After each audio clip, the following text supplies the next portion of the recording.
Em nome do Pai, e do Filho e do Espírito Santo. Amém.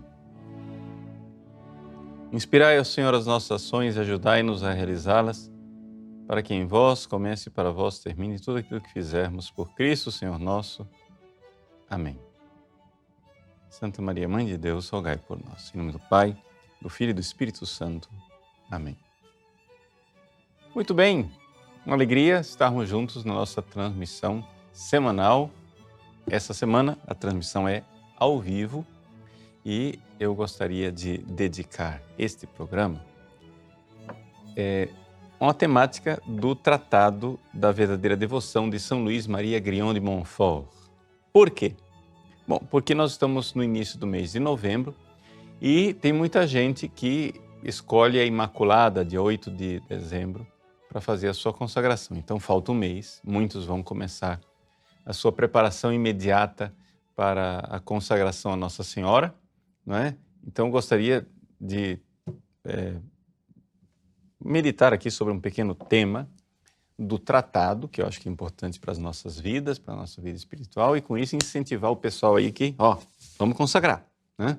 Vamos consagrar Nossa Senhora. E aqueles que já são consagrados, né, é importante você lembrar, a consagração a Nossa Senhora não é um ato mágico, é uma espiritualidade. E é por isso que, no fundo, São Luís, ele não fala, esse não é o tratado da verdadeira consagração à Santíssima Virgem, é o tratado da devoção. É uma coisa para ser vivida, uma espiritualidade para ser vivida. Porque as pessoas fazem, eu fiz a minha consagração. Sim, mas você vive a sua devoção? Vive a sua consagração? Ou seja, está vivendo do jeito que São Luís descreve? Então essa é a pergunta. Bom, e qual é o tema que eu gostaria de tratar nessa noite? Gostaria de falar para vocês a respeito dos apóstolos dos últimos tempos. Por quê? Porque São Luís, no seu tratado, a partir do número 49, ele fala do papel especial de Maria nos últimos tempos, não é? E depois ele fala dos apóstolos dos últimos tempos, logo depois de falar de Maria, a partir do número 55. E é importante para jogar um pouco de luz naquilo que é a história da igreja como um todo. Por quê? Porque algumas pessoas ficam escandalizadíssimas com as situações que nós estamos vivendo nos últimos tempos. Os últimos tempos aqui você pode resumir dos 300 anos para cá, né? Ou seja, de 300 anos para cá, só más notícias históricas, né? É uma revolução atrás da outra, cada vez pior, cada vez, né? Estou resumindo 300 anos, mas acho que se pegar de Lutero, 500 anos, se você pegar lá desde da peste negra e o nominalismo, então uns 700 anos. Quer dizer, nos últimos 700 anos nós estamos na grande marcha da vaca para o brejo, né? Então é só coisa negativa. As pessoas ficam escandalizadas porque essas coisas estão entrando dentro da igreja e nós estamos vivendo um período muito difícil da igreja. Bom, veja, eu não quero aqui dizer que não é para você sofrer. Não, claro, quando a gente vê as coisas erradas sendo feitas, quando a gente vê as pessoas perdendo a fé, quando você vê as almas se perdendo no inferno, é evidente que nós devemos ficar tristes e entristecidos. Nosso Senhor Jesus Cristo, ao final das contas, suou sangue e sofreu grandes agonias no jardim, no Horto das Oliveiras, para salvar essas almas. Eu não estou dizendo que a gente não deve sofrer.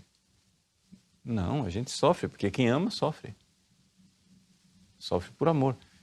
Mas a gente não deve se escandalizar. E escandalizar é diferente de sofrer. Escandalizar quer dizer o seguinte, você fica com a fé abalada, você fica se perguntando, onde está Deus? Onde está Deus? Mas a igreja não é divina? E como está Deus? Gente, nosso Senhor Jesus Cristo disse, quando nos evangelhos Jesus está lá descrevendo o fim dos tempos, as grandes tragédias, as grandes catástrofes, etc, etc. E ele diz, e eu vos digo isso para que creiais. Ou seja, para que quando essas coisas acontecerem, creiais. Por quê? Porque vocês saibam que existe um Senhor da história. Eu previ, é porque eu sei que isso vai acontecer. E essas coisas, né, são necessárias para a purificação da igreja. Então, vamos aqui meditar sobre os últimos tempos. Aí você diz, nossa, o Padre Paulo agora, ele está virando apocalíptico, milenarista, sei lá o quê, porque o Padre Paulo agora está achando que o mundo vai acabar. Não, eu não acho nada. Está escrito aqui nas Sagradas Escrituras, na Carta aos Hebreus, inicia assim. Muitas vezes, de muitos modos, Deus falou outrora aos nossos pais, pelos profetas. Nestes dias, que são os últimos, falou-nos por meio do Filho. Quer dizer, a Carta aos Hebreus está escrita faz 2000 anos. E está escrito, nestes dias, que são os últimos. Nós estamos vivendo os últimos tempos, não tem dúvida nenhuma. E é evidente que agora, 2000 anos depois, nós estamos mais nos últimos tempos ainda. Não é? Eu não estou colocando data, não é, para o fim dos tempos. Eu não estou colocando data para a segunda vinda de Jesus. Nada disso. Nada disso.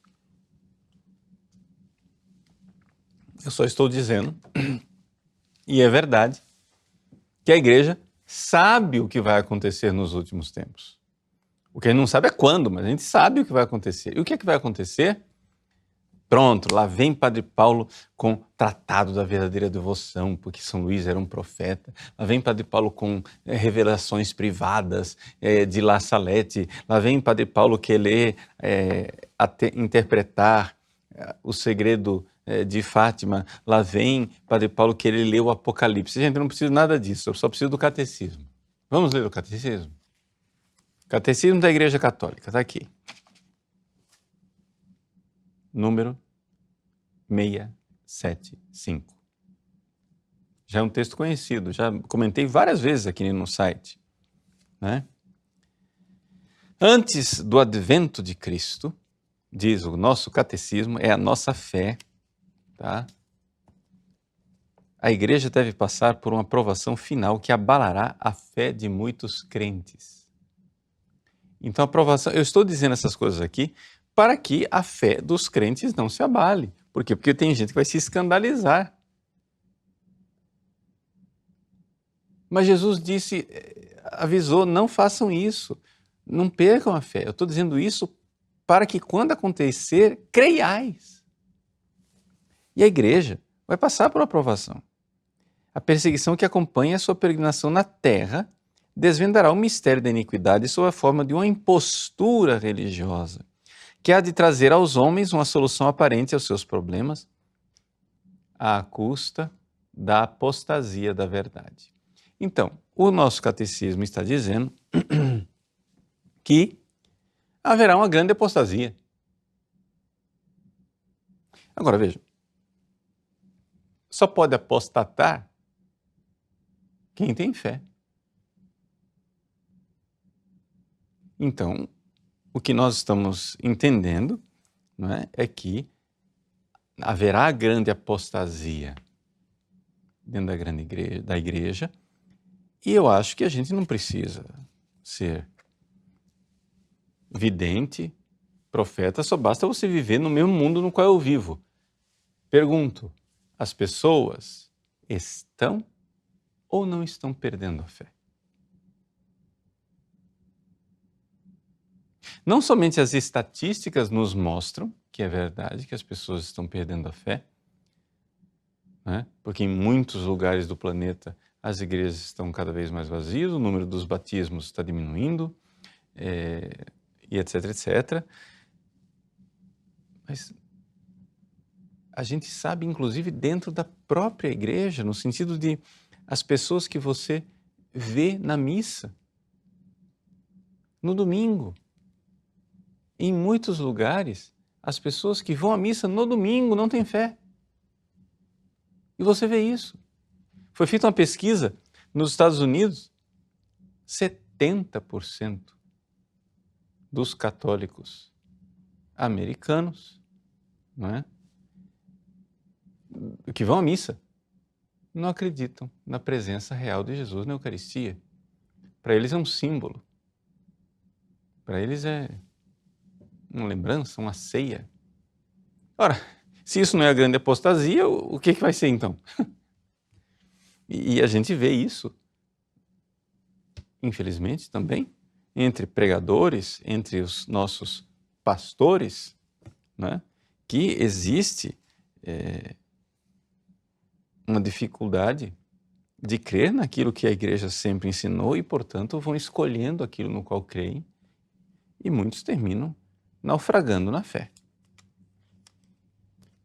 A impostura religiosa suprema é a do anticristo, isto é, a de um pseudo-messianismo em que o homem glorifica a si mesmo em lugar de Deus e de seu Messias que veio na carne. Uma religião na qual o homem glorifica a si mesmo. Então, o catecismo, né, prevê que no final, número 677, estou pulando o 676, que é em letra menor, é importante também, né, mas é só uma questão de condenação do milenarismo, etc. e tal. A Igreja só entrará na glória do reino, número 677 do Catecismo, por meio dessa derradeira Páscoa. Ninguém se iluda, derradeira Páscoa quer dizer o seguinte, passagem, né? Páscoa quer dizer o quê? Paixão, morte e ressurreição de nosso Senhor Jesus Cristo. Não é isso que nós celebramos, não é o mistério pascal? É morte e ressurreição. Então ele está dizendo que a igreja passará pela morte e ressurreição. Ou seja, pelo que a gente vê nas descrições no Apocalipse, etc. e tal, e nas revelações privadas, o que é que vai acontecer? Vai acontecer que a igreja vai sumir do mapa humanamente falando. No fim dos tempos. Quando será isso? Pode ser amanhã, pode ser daqui a 1000 anos. Mas a igreja passará por uma aparente morte aos olhos dos homens. Né? E, portanto, o reino não se realizará. Eu não sei qual é a parte da palavra não que as pessoas não entendem. Qual é a parte da palavra não que você não entende? O reino não se realizará por um triunfo histórico da igreja, segundo um progresso ascendente, mas por uma vitória de Deus sobre um desencadeamento último do mal, que fará sua esposa descer do céu. Então, é essa a nossa fé. Está no catecismo, gente. Não é revelação privada, é o catecismo que a igreja coloca na mão dos seus fiéis. Então é isto que eu quero comentar nesta aula de forma bem prática, tá? Vamos lá. Vamos para viver a espiritualidade da devoção a Nossa Senhora, do segundo tratado de São Luís Maria Grignion de Montfort, porque o próprio São Luís nos adverte com relação a essas coisas, é sinal de que São Luís é plenamente católico. Além disso, a gente sabe que São Luís tinha um dom profético. Por quê? Porque muitas coisas que ele descreve, não é? Aconteceram. Por exemplo, a própria história do tratado, né? Que ele prevê, ele vê, enquanto ele escreve o tratado, ele aparece os demônios que querem pegar esse livrinho e destruí-lo e provavelmente vai escondê-lo num baú. E ele prevê que vai esconder num baú. E de fato o tratado fica escondido. Né? Então, o que é que a gente tem que fazer? Se o demônio escondeu esse livro, é sinal de que Deus quer que a gente publique esse livro e faça a propaganda dele. Pois bem, o que é que vai acontecer? Qual é a coisa de Nossa Senhora nos últimos tempos? Bom, O que acontece é o seguinte, vamos ler a partir do número 51 do tratado. Eu estou resumindo porque não dá para a gente falar de tudo. São Luís diz assim: estas últimas e cruéis perseguições do demônio, catecismo que eu acabei de ler, últimas e cruéis perseguições do demônio. Ele fala, desencadeamento último do mal. Ok. Que se multiplicarão todos os dias até o reino do anticristo. Então quer dizer o seguinte, São Luís está dizendo, a lógica da história é o seguinte, o diabo está vendo que o tempo dele está diminuindo, ele fica mais assanhado, ele vai embora, ele fica mais... E ele vem contra quem? Gente, o diabo lá nos prostíbulos, na boca de fumo, na night, ele não tem o que fazer, lá ele já venceu. O diabo vem aqui na igreja. Porque lá ele já venceu. O que ele vai fazer lá? Ele está desocupado. Lá ele fica na porta da boate, né, olhando para as unhas dele, porque não tem o que fazer, limpando unha. O que ele vai fazer lá dentro? Ele já venceu. É na igreja que ele vem. Né? Então ele diz que isso aqui vai aumentar até que chegue o reino do anticristo. Eu estou dizendo que o reino do anticristo já está aí, às portas, já chegou, etc. Não estou dizendo nada disso. O Padre Paulo está apocalíptico. Gente, você não precisa ser apocalíptico. Eu só preciso abrir os olhos, vamos lá, abre os olhos, enxerga e vive no mundo no qual nós estamos. As pessoas estão ou não estão perdendo a fé. A igreja está ou não está perdendo o seu número. O mundo não está cada vez mais materialista, as pessoas não estão cada vez mais contra o nosso Senhor Jesus Cristo. A perseguição na igreja, no Oriente Médio, na China, na África, e a perseguição da igreja nos meios de comunicação, aqui mesmo no Brasil, não está cada vez mais tremenda? Basta você vir para esse mundo aqui. Se você abre o olho, você enxerga, não precisa ser profeta. Pois bem, o que acontece? Esta coisa da briga do demônio com a igreja, São Luís diz, e essa é a interpretação da igreja, ela já estava lá na primeira maldição que houve lá na Bíblia. Você pega a Bíblia, pega no livro do Gênesis, capítulo 3, e ali existe a primeira maldição. Depois que o homem pecou, Deus olhou para a serpente e disse: inimicitias ponam inter te et mulierem, porém inimizades, inimicitias, entre ti, ó serpente, e a mulher. Então essas inimizades entre a serpente e a mulher foram constituídas por Deus, nos recorda São Luís. Portanto, essa briga que está descrita perfeitamente lá no livro do Apocalipse, no capítulo 12, não é? Onde São João diz, então apareceu no céu um grande sinal, uma mulher vestida de sol. E ele diz, então apareceu outro sinal do céu, um grande dragão cor de fogo. E se você não sabe quem é o dragão cor de fogo, ele diz no número 9, no versículo 9. Foi expulso o grande dragão, a antiga serpente chamada Diabo e Satanás. Então a gente sabe quem é a mulher grávida de Jesus Cristo, que aparece aqui, e a gente sabe quem é o dragão cor de fogo, é a velha serpente, é Satanás. São João está dizendo, ele está explicando. São João explica poucas coisas, mas as coisas que ele explica, acho que ele não pode, né, ficar... que o Apocalipse é difícil de interpretar. Concedo, é difícil de interpretar. Mas quando São João interpreta, ele mesmo está interpretando. Ele está dizendo. Então não precisa ter medo.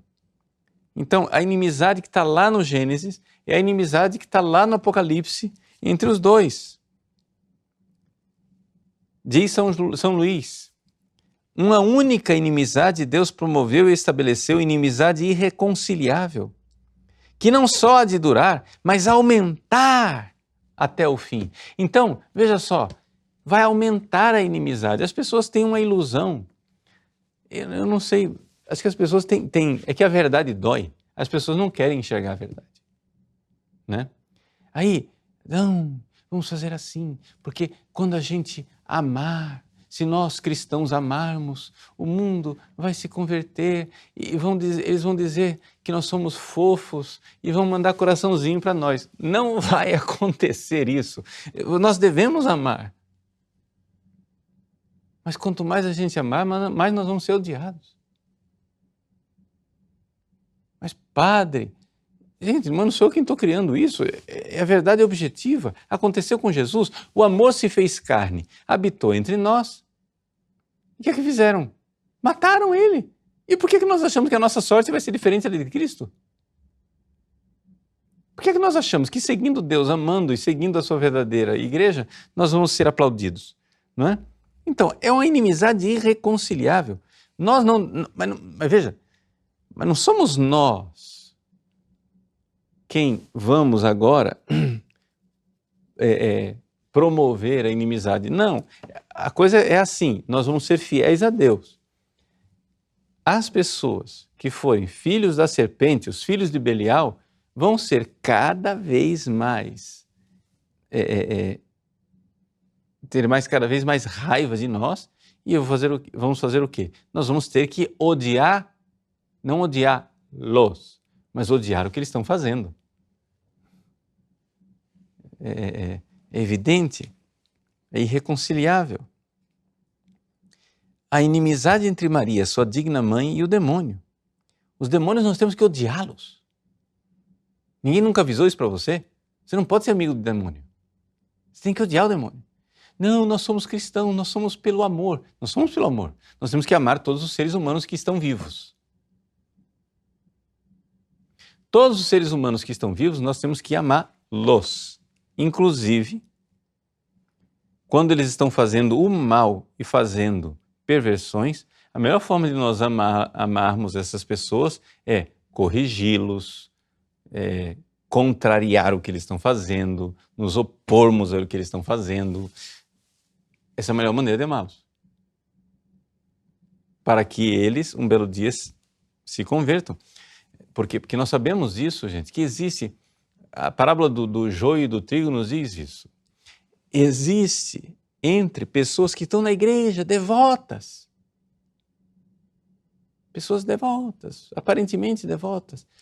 Existem ali pessoas que serão condenadas ao inferno. E entre os pecadores, existem ali pessoas que irão para o céu. Por quê? Porque vai acontecer que esses devotos, na hora da provação, vão trair a Deus, dar um chute no balde e cair fora, como Judas. Judas estava na última ceia. Judas estava no cenáculo. Judas estava na igreja. E, de fato, ele foi ordenado por nosso Senhor Jesus Cristo.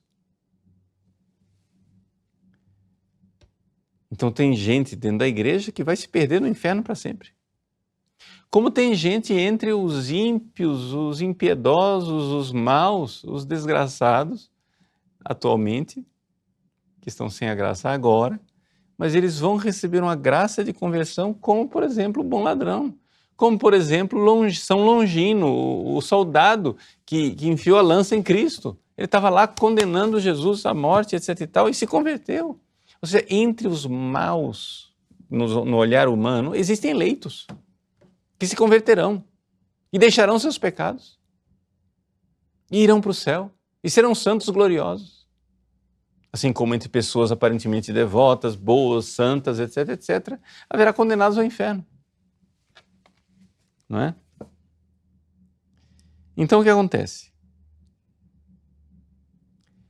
Nós que estamos nessa luta, e essa luta foi prevista por Deus. Portanto, não se escandalizem, esta luta foi prevista por Deus. As pessoas vão achar, disse o próprio Jesus, as pessoas vão achar que matando vocês estão prestando culto a Deus. Odiaram a mim, odiarão a vocês também. Eu não sei, assim, mas é uma parte apocalíptica da Bíblia, difícil de interpretar. Eu concedo, tem coisas difíceis de interpretar, mas a temática geral não é difícil de interpretar. Haverá grande tribulação, nós seremos perseguidos, uma luta terrível, e vai fazer o quê? Esses pobrezinhos, desses ímpios, vão perder, porque Jesus vai vencer, virá o triunfo do coração imaculado de Maria, e vamos rezar e pedir a Deus que nós estejamos do lado certo, né? Na hora do triunfo. Porque é uma coisa que eu repito e repito sempre, porque é importante, é consolador para nós temos que entender, gente. Nós não estamos nos perguntando quem é que vai ganhar nessa luta. Nós sabemos que haverá uma vitória de Deus, nós sabemos que haverá o triunfo do Imaculado Coração de Maria, nós sabemos non prevalebunt, é uma promessa de nosso Senhor Jesus Cristo. As portas do inferno não prevalecerão contra a sua igreja. A pergunta é, na hora que Deus vencer, onde eu estarei? Então, para nós estarmos do lado certo, a devoção a Maria. Por quê? Porque a inimizade que Deus colocou entre Maria e Satanás faz com que ela tenha um poder. Vejam o que São Luís diz, e nós já comentamos isso várias vezes no site, mas ele diz assim, que ele lhe deu desde o paraíso tanto ódio, deu a Maria, tanto ódio a esse amaldiçoado inimigo de Deus, tanta clarividência para descobrir a malícia dessa velha serpente, tanta força para vencer, esmagar e aniquilar esse ímpio orgulhoso, que o temor que Maria inspira ao demônio é maior que o que lhe inspiram todos os anjos e homens e, em certo sentido, o próprio Deus. Não que a ira e o ódio, o poder de Deus não sejam infinitamente maiores que os da Santíssima Virgem, pois as perfeições de Maria são limitadas. Mas, em primeiro lugar, Satanás, porque é orgulhoso, sofre incomparavelmente mais por ser vencido e punido pela pequena e humilde escrava de Deus, pela humildade, cuja humildade o humilha mais que o poder divino. Então, a primeira coisa, não é? A inimizade entre Maria e Satanás é até maior do que a inimizade entre Deus e Satanás, porque o Satanás odeia Maria mais do que ele odeia Deus, em certo sentido, porque ela é a humilde serva, que é instrumento de Deus para esmagar a cabeça da serpente. Então ele odeia o instrumento de Deus. Depois, em segundo lugar, porque Deus concedeu a Maria tão grande poder sobre os demônios, que, como muitas vezes se viram obrigados a confessar pela boca dos possessos, infunde-lhes mais temor um só de seus suspiros por uma alma que as orações de todos os santos, uma só de suas ameaças que todos os outros tormentos. Então, Maria, um suspiro de Maria faz o inferno tremer. Em Lourdes nós vimos isso. Na segunda ou terceira aparição, não me lembro, quando Bernadette foi até a gruta, ela ouviu uma voz terrível, infernal, que vinha da direção do rio, do chão, na direção do chão, né? No rio, lá. E a voz dizia que ela saísse dali, que ela se afastasse, que ela fosse embora. Então Bernadette, assustada com aquela voz, olhou para a Virgem Santíssima e a Virgem Maria não disse nada. Ela só olhou com um olhar severo na direção da voz. E a voz foi embora. Ou seja, um olhar de Maria faz o demônio se afastar. Então, se nós estivermos junto com ela, nós estamos com aquela que é terrível como um exército em ordem de batalha. Terrível para os demônios, claro. Não para nós. Para nós ela é mãe. Mas para os demônios ela é terrível. Então, como é que nós então devemos viver isso na prática? Para que nessa luta nós estejamos do lado dela, que tem esse poder maravilhoso. Bom, primeiríssima coisa, nós precisamos de humildade. E a prática da verdadeira devoção é uma prática humilde. Porque é mais humilde você fazer tudo por Maria do que você, de forma menos humilde, ir direto com Deus. Ou seja, nós vamos através dela porque não sou digno de ir diretamente. Então eu vou com Maria para Deus. Então, nesses últimos tempos, quando aumentar a luta entre os filhos de Maria, ou seja, a igreja, e os filhos de Belial, o que é que vai acontecer? A serpente vai armar insídias ao seu calcanhar. Quem é o calcanhar de Maria? Somos nós. Somos humildes. O calcanhar é uma parte humilde do corpo. Você pisa nele o dia inteiro. E a cabeça da serpente é a parte orgulhosa do corpo. É a parte mais elevada, a cabeça. Então, o calcanhar esmaga a cabeça. Esse calcanhar que esmaga a cabeça, o pessoal fica se perguntando, não, mas quem esmaga a cabeça é Maria ou é a descendência dela? Jesus. É Maria ou é Jesus? É Maria ou Jesus? É Maria ou Jesus? Não, somos nós. Por quê? Porque o calcanhar da mulher, não é? Que é Maria e a igreja, somos nós. Ou seja, Deus, Jesus, claro, irá vencer. A vitória é dele. Claro, ele vai usar Maria Santíssima. E o triunfo é do Imaculado Coração dela. Mas se nós formos humildes, seremos instrumentos desse triunfo. Ou seja, quando Satanás, estou lendo no número 54, quando Satanás começar a armar insídias ao seu calcanhar, isto é, aos seus humildes servos, aos seus pobres filhos, os quais ela suscitará para combater o príncipe das trevas, eles serão pequenos e pobres aos olhos do mundo. É o que o catecismo está dizendo, não vai ter um triunfo da igreja em termos humanos. Não é isso.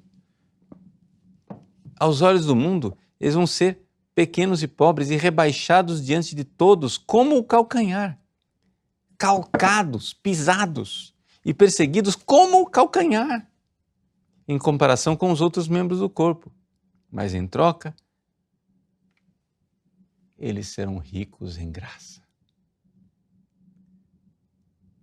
Ricos em graça de Deus, graças que Maria lhes distribuirá abundantemente, serão grandes e notáveis em santidade diante de Deus, superiores a toda criatura por seu zelo ativo, e tão fortemente amparados pelo poder divino, que com a humildade de seu calcanhar e a união com Maria, esmagarão a cabeça do demônio e promoverão o triunfo de Jesus Cristo. Vejam como, de forma magnífica, São Luís descreve esse triunfo no qual nós entramos. Então, como que a gente deve viver essa realidade? Nós devemos viver pela virtude. Eu queria aqui citar um texto do Apocalipse para que vocês entendam. O que é que vai acontecer nos últimos tempos? Novamente, quero repetir, eu não estou dizendo que nós estamos vivendo os últimos dias, que está com data marcada para Jesus voltar. Eu estou dizendo que pode ser. O que fato é que na história da igreja, todas as gerações devem viver esta maravilhosa verdade.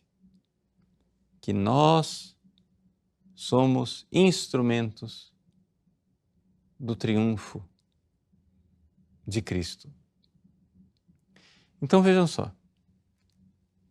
Vamos aqui ler o capítulo 18 do Apocalipse. O capítulo 18 do Apocalipse, depois que eles falaram, né, no capítulo 16, falou das 7 taças, da ira de Deus, depois da prostituta, Babilônia, etc e tal, isso, aquilo, confusão, perseguição, isso, aquilo. De repente, depois de tanto tormento, vem o anúncio. Capítulo 18. Caiu Babilônia a grande. Tornou-se antro de demônios, abrigo de todo o espírito impuro.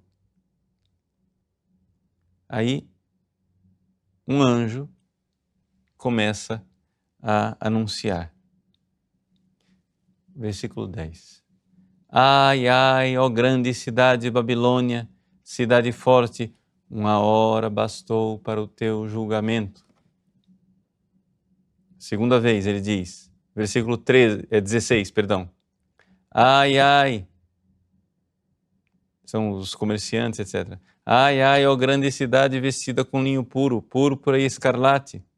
Uma hora bastou para destruir toda a tua riqueza. Terceira vez, versículo 19. Os navegantes, pilotos, chegam e dizem assim, ai, ai, ó grande cidade com tua grandeza, etc e tal. Bastou uma hora para ficares arruinada. Então todos os povos da terra, as pessoas começam a ver que Babilônia caiu de repente. Ou seja, como vai acontecer? Vai haver uma virada no fim dos tempos. Ou seja, a impiedade vai crescer, crescer, crescer, crescer, crescer e de repente ela vai cair. Este cair de repente, você vai dizer assim, então quer dizer que pronto, está tranquilo. A gente tem que ficar de braços cruzados e esperar cair. Não, aqui é que está. Calma. O que é que tem que fazer? O que é que vai fazer?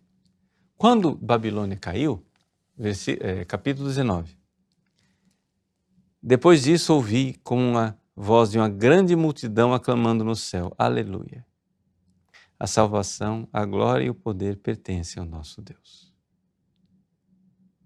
Então, com esse grande brado de aleluia, São João, no Apocalipse, descreve o triunfo da igreja que está aqui no catecismo. O triunfo da igreja, que não é por uma ascensão humana, mas é uma coisa do céu, uma intervenção divina. O catecismo está dizendo, não é interpretação minha. E ele diz, o hino do aleluia, no final, alegremos-nos e exultemos, demos glória a Deus, porque chegou o tempo das núpcias do Cordeiro e sua esposa já se preparou. E a ela foi dado vestir-se com linho brilhante e puro. Então quer dizer que a esposa, que o catecismo descreve, não é? Ou seja, a igreja, ela vai... O reino não se realizará por um triunfo histórico, né? Mas por uma vitória de Deus desencadeada, e o desencadeamento último do mal, que fará sua esposa descer do céu. Então, essa esposa, o Apocalipse está dizendo aqui que ela está vestida com linho puro e brilhante. E São João, que nunca explica nada, de repente explica. O que é esse linho puro? O linho significa as obras justas dos santos. No original grego, ta dikaiomata ton hagion estin. Ta dikaiomata. Dikaios, as coisas justas. Dikaiomata, as obras justas.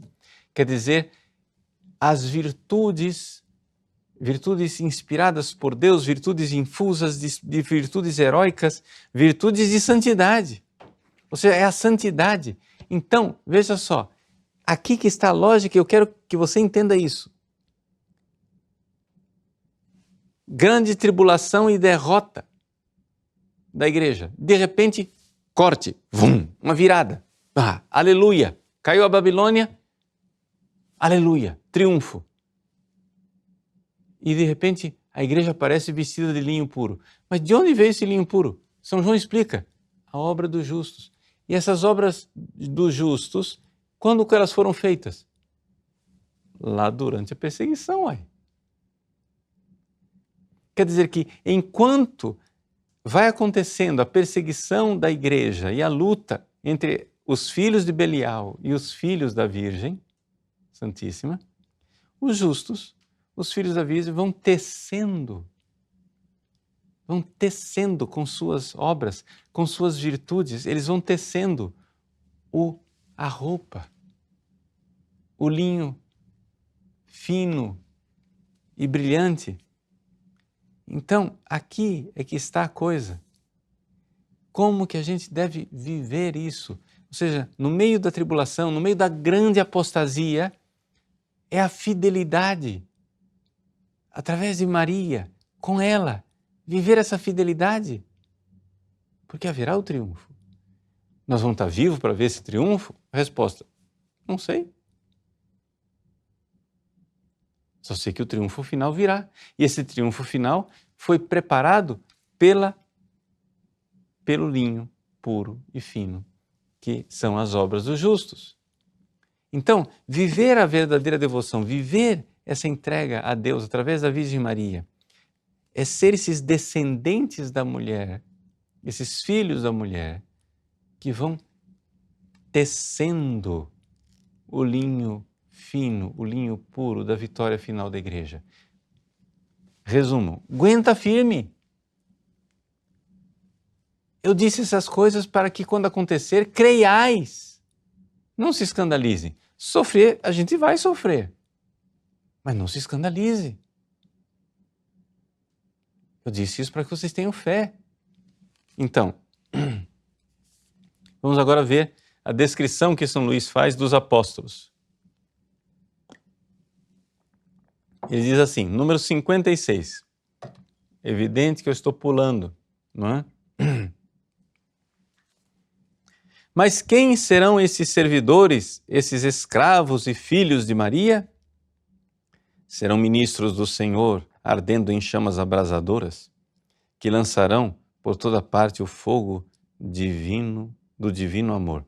Por falar em chamas abrasadoras, quem nunca leu ou rezou, põe aí depois no Google, né? Oração abrasada de São Luís, onde ele faz uma oração para esses apóstolos dos últimos tempos. Procura a oração abrasada. Você vai ver muito mais detalhes disso que nós estamos falando aqui. Serão como flechas agudas, sicutsadi teimano potentes, como flechas agudas nas mãos de Maria Todo-Poderosa, pronta a transpassar seus inimigos. Serão filhos de Levi bem purificados no fogo das grandes tribulações e bem colados a Deus, ou seja, qui aderet Domino. Aí ele faz uma comparação com os 3 reis magos, ouro, incenso e mirra. Levarão o ouro do amor no coração, o incenso da oração no espírito e a mirra da mortificação no corpo, e que serão em toda parte para os pobres e os pequenos o bom odor de Jesus Cristo, e para os grandes os ricos e os orgulhosos do mundo um odor repugnante de morte. Então, os ministros de Deus, esses filhos de Maria, esses filhos, não é, da Virgem Santíssima, esses justos que vão preparar o linho puro da igreja, eles terão o bom odor de Cristo e terão o odor repugnante de morte para os maus. E ele vai descrevendo as virtudes, e no número 58 ele diz: serão verdadeiros apóstolos dos últimos tempos. Esta realidade dos verdadeiros apóstolos dos últimos tempos, ele diz, número 59, que sabemos, enfim, que serão verdadeiros discípulos de Jesus Cristo andando nas pegadas de sua pobreza e humildade. Essas são as armas. Deus olhou para a humildade da sua serva, o poderoso fez em mim maravilhas. É a pobreza e a humildade de Jesus, o desprezo do mundo e a caridade, ensinando o caminho estreito de Deus na pura verdade conforme o Santo Evangelho. Não pelas máximas do mundo. Essa história de não, nós temos que nos adaptar ao mundo moderno. É exatamente o contrário, no fim dos tempos tem que ser o contrário. Não é pelas máximas do mundo, sem se preocupar em fazer acepção de pessoa alguma, sem poupar, escutar ou temer nenhum mortal. Acepção de pessoa aqui quer dizer o seguinte, né? Que às vezes você faz acepção de pessoa da seguinte maneira: você é um pregador, aí o sujeito é rico, aí você se comporta como um manso cordeirinho. O outro é pobre, aí você é um leão que ruge. Você faz acepção de pessoas. Não tenha medo. Não ter medo de nada e nem de ninguém. Nós estamos com a Virgem Santíssima. Eles vão ter a cruz na mão direita e o rosário na mão esquerda. E terão os nomes sagrados de Jesus e Maria no coração. Aí São Luís conclui dizendo assim: quando e como acontecerá? Só Deus sabe. Ou seja, o que mostra que São Luís é perfeitamente católico e ortodoxo. Ele não está colocando data para nada e nem nós estamos colocando essas datas, nós só estamos dizendo o seguinte: gente, São Luís, vamos só para entender isso daqui. São Luís pregou essas coisas. Logo depois da morte de São Luís, veio a Revolução Francesa.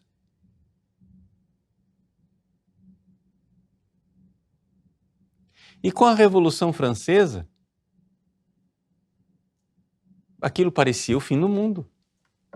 Aquela região da Vendéia, onde São Luís pregou, aquelas pessoas ficaram firmes na fé, porque tinham Nossa Senhora com elas, e para elas aquilo foi o Apocalipse, porque morreram, derramaram seu sangue, foram verdadeiramente justos, que com as suas obras teceram o vestido da esposa com linho puro.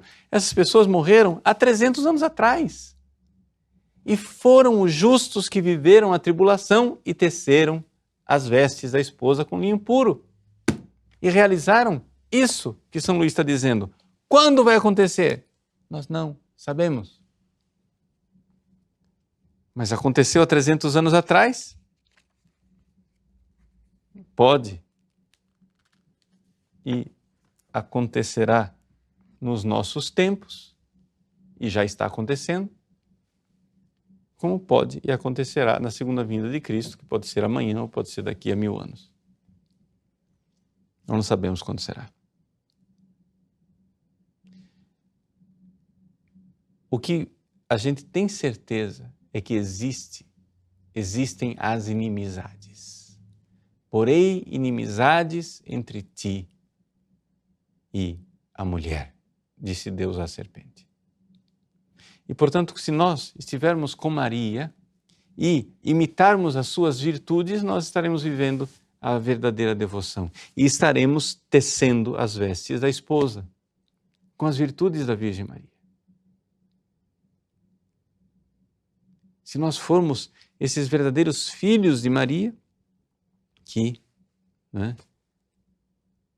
verdadeiramente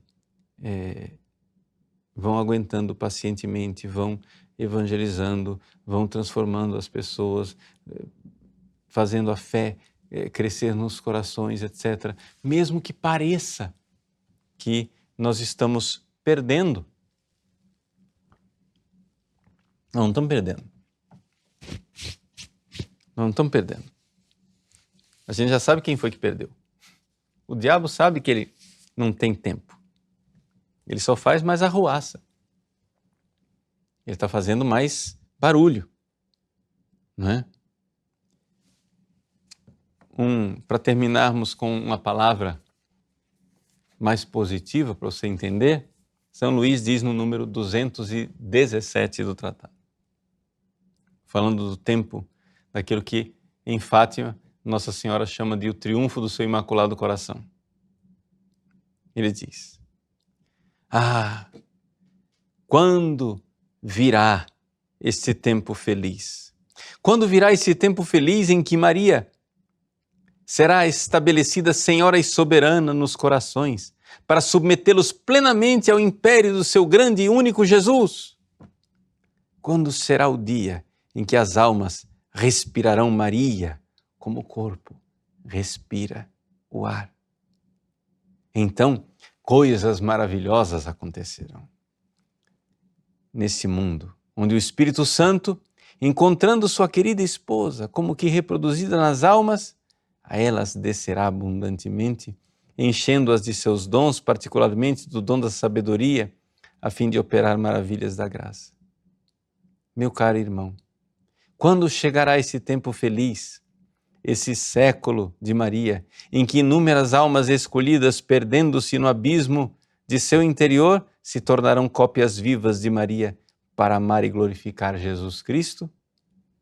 Esse tempo só chegará quando se conhecer e praticar a devoção que ensino. Ut adveniat regnum tuum, adveniat regnum Mariae. Para que venha o teu reino, Jesus, para que venha o reino de Maria. É uma reprodução maravilhosa daquilo que Nossa Senhora mesma anunciou em Fátima. Ou seja, a mensagem de Fátima é uma mensagem de catástrofe, da cidade destruída, né? Daquilo que nós teremos muito que sofrer, mas no final o meu Imaculado Coração triunfará. Então, sejamos assim. E quem são os apóstolos dos últimos tempos? Maria, Nossa Senhora, para nos dar o modelo, escolheu 3 criancinhas em Fátima. As 3 criancinhas de Fátima são o modelo dos apóstolos dos últimos tempos, porque são o calcanhar, são os humildes, são os pequenos. Aqueles que são discípulos de Jesus Cristo, porque pobres e humildes. Portanto, sejamos humildes na humildade e no amor a Deus e à sua igreja. Continuemos, perseveremos, soframos, mas permaneçamos fiéis. Soframos, mas permaneçamos fiéis. Não se escandalize, meu irmão, minha irmã. Quando você vir essas coisas acontecerem, essas tragédias acontecerem ao nosso redor, não se escandalize. Eu disse estas coisas para que quando acontecer, creiais, disse Jesus. Então, coragem. Vamos imitar as criancinhas de Fátima. Vamos ser esses apóstolos dos últimos tempos, pequeninos nos braços de Maria, confiando, né? Sendo verdadeiros soldados de Cristo, que juntamente com a Mãe Santíssima lutam, aquela luta que está prevista por Deus desde toda a eternidade, para o triunfo do Imaculado Coração de sua Mãe Santíssima. Deus abençoe você. Vamos continuar firmes, devotos da Virgem Santíssima. Em nome do Pai, e do Filho, e do Espírito Santo.